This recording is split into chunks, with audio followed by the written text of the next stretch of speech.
Hi friends, நம்ம இப்போ பார்க்க போகிறது உலக பிரசித்தி பெற்ற திருக்கோவிலில் ஒன்றான மேல்மலையனூர் அங்காளம்மன் கோவில் தான் நம்ம பார்க்குறோம். இங்கே அங்காளம்மனுக்கு எவ்வளவு பிரசித்தியோ அதே அளவுக்கு பெரியாச்சி அம்மனும் ரொம்ப மிக பிரம்மாண்டமான அளவில் படுத்த நிலையில் நமக்கு காட்சி கொடுக்குறாங்க. நம்ம இங்கேயே பூஜை ஜாமான்கள், அர்ச்சனைக்குரியது எல்லாமே நம்ம வாங்கிக்கலாம்.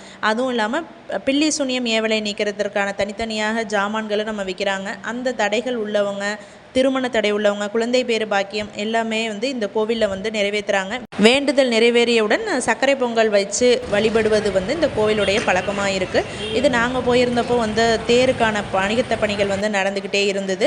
இதில் நம்ம பொங்கலுக்கு தேவையான எல்லா விதமான விறகுகள், அப்புறம் அதுக்கான ஜாமான்கள் எல்லாமே நமக்கு விற்கிறாங்க. ஆனால் கொஞ்சம் ரேட்டு தான் ஹெவியாக இருக்குது. ஏன்னா எடுத்துகிட்டு வைக்கிறதுனால அவங்க கொஞ்சம் ரேட்டு சொல்கிறாங்க. நம்ம வெளியில இருந்தும் நம்ம வாங்கிட்டு வந்துடலாம். தேங்காவே பார்த்திங்க அப்படின்னா 50 ரூபாயிலிருந்து நமக்கு கிடைக்கிது.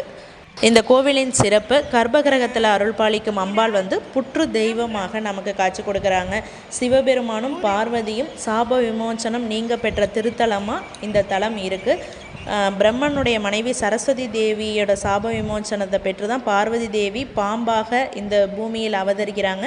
அவர்கிட்ட சிவபெருமான் அவங்களுக்கு சாப விமோசனம் நீக்க பெற்ற தலனால இங்கே புற்று மண்ணாலேயே ஆன தேவியை தான் நம்ம தரிசிக்கிறோம். இங்கே சுற்றி பார்த்தோம் அப்படின்னாலே நிறைய அம்மன்கள் அகோர வடிவில் தான் இருக்குது. ரொம்ப உக்கிரமான தெய்வங்கள்னு நம்ம சொல்கிறோம் இல்லையா, அதே போல் தெய்வங்கள் தான் நமக்கு காட்சி கொடுக்குறாங்க. நம்ம வெளியிலேருந்தே பார்த்தோன்னா மேலே சத்தங்கள் கேட்டுக்கிட்டே இருக்குது. உடுக்கை சத்தமும், ஒவ்வொரு வேண்டுதலுக்கு நிறைவேற்றுறவங்க நிறையா எல்லாரையுமே நம்ம பார்க்க முடியுது. நிறைய வேண்டுதல் நிறைவேறியவங்க நிறைய சக்கரை பொங்கல் வச்சு வழிபடுறாங்க. சீர்வரிசை கொண்டுட்டு அதற்கான வேண்டுதல்கள் தனித்தனியாக செய்கிறாங்க. இதெல்லாம் நம்ம பார்த்தோன்னாலே உள்ளுக்குள்ளே நமக்கு தெரியுது.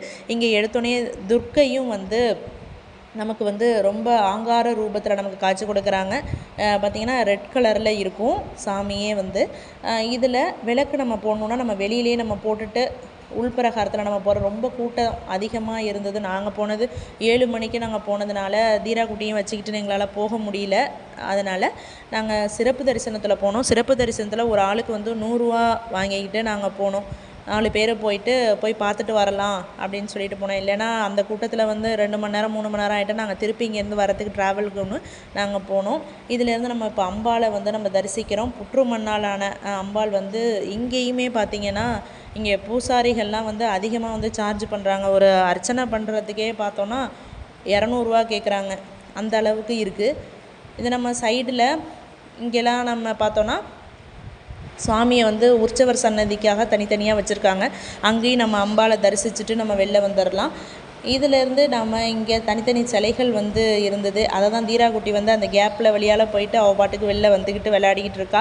நம்ம அடுத்ததாக நம்ம பார்க்க போகிறது ரொம்ப பிரம்மாண்டமான அளவில் இருக்கிற பெரியாச்சி அம்மனை தான் நம்ம பார்க்க போகிறோம். அதுவுமே இதுவரை நம்ம பெரியாச்சி அம்மன் நம்ம சாதாரணமாக நமக்கு இருக்கும். ஆனால் இங்கே உள்ள பெரியாச்சி அம்மன் ரொம்ப பிரம்மாண்டமான அளவில் இருக்குது. இந்த கோவிலுடைய இன்னொரு சிறப்புனா பிப்ரவரி மார்ச்சில் மயான கொள்கை அப்படிங்கிற ஒரு பெரிய திருவிழா நடக்கும். தேர் திருவிழாவோட அதற்கு அடுத்ததாக இந்த திருவிழாவும் நடக்கும். அது ரொம்பவே விசேஷம். அதுவும் இல்லாமல் பௌர்ணமி, அமாவாசை தினங்களில் 24 மணி நேரமும் இந்த கோவில் திறந்திருப்பாங்க. ஏன்னா அவங்கவுங்க கோரிக்கைகள் நிறைவேறணும். அமாவாசைக்கும் பௌர்ணமிக்கும் ரொம்பவே இந்த கோவில் ரொம்ப பவர்ஃபுல்லாக இருக்குது. நம்ம இங்கே கேட்டோம்னாலே அதை தான் நம்மகிட்ட சொல்கிறாங்க.